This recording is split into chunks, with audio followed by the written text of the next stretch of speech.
Penang এবং Cameron island থেকে ফিরে 2 দিন ভালোভাবে রেস্ট নেওয়ার পরে আজকে আবার বের হয়ে পড়লাম নতুন এক গন্তব্যের উদ্দেশ্যে। আর আজকে আমাদের ডেস্টিনেশন হলো গ্যান্টিং আইল্যান্ড। বাসা থেকে বের হয়ে প্রথমেই রওনা দিয়ে দিলাম তানভীর ভাই আর শহীদ ভাইকে পিক করার জন্য।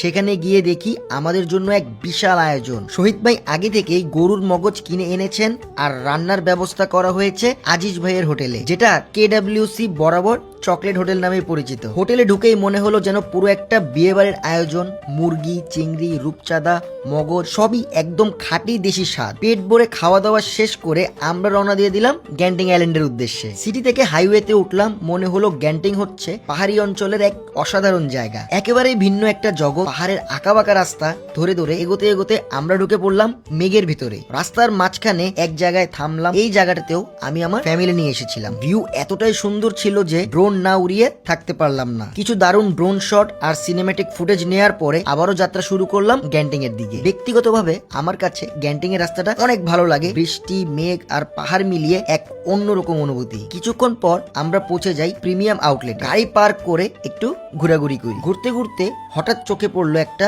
Fossil showroom. সেখানে ঢুকে আমি আমার আম্মুর জন্য আর মানজিয়ার আম্মুর জন্য 2টা ওয়াচ কিনি। এরপর আমরা চলে যাই কেবল কার রাইডে ওঠার জন্য। প্রতিজনের টিকিট 19 রিঙ্গিত করে, মোট 5টা টিকিট কেটে নেই। গ্যান্টিং এ এসে কেবল কার রাইড মিস করা যায় নাকি আবার। দেন আমরা কেবল কারে উঠে অসাধারণ ভিউ উপভোগ করতে করতে আমরা পৌঁছে যাই স্কাই মলে, যেটা একদম টপে অবস্থিত। সেখানে কিছুক্ষণ ঘোরাঘুরি করি। কয়েকটা এক্সট্রিম রাইড দেখে খুব ইচ্ছা করছিল উঠতে, বাট শরীরের কন্ডিশন চিন্তা করে আর উঠা হলো না, কারণ এখানকার রাইড গুলো সত্যি অনেক বেশি এক্সট্রিম। সব মিলিয়ে কিছু সময় কাটানোর পর আমরা আবারও রওনা দিয়ে দিলাম কুয়ালালামপুরের উদ্দেশ্যে। দেন আমরা চলে আসি হান্তুয়া এলাকায়।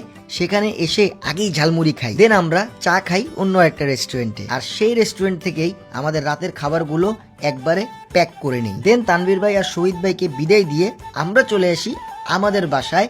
বি রেডি গাইস, আজকের যে সারাদিন কাহিনী যতগুলা হয়েছে সবগুলা নিয়ে পুরা ইউটিউব চ্যানেলে কিন্তু ব্লগ আসতেছে। Be ready for that. Hope so আপনাদের সবার ভালো লাগবে। আল্লাহ হাফেজ, টাটা।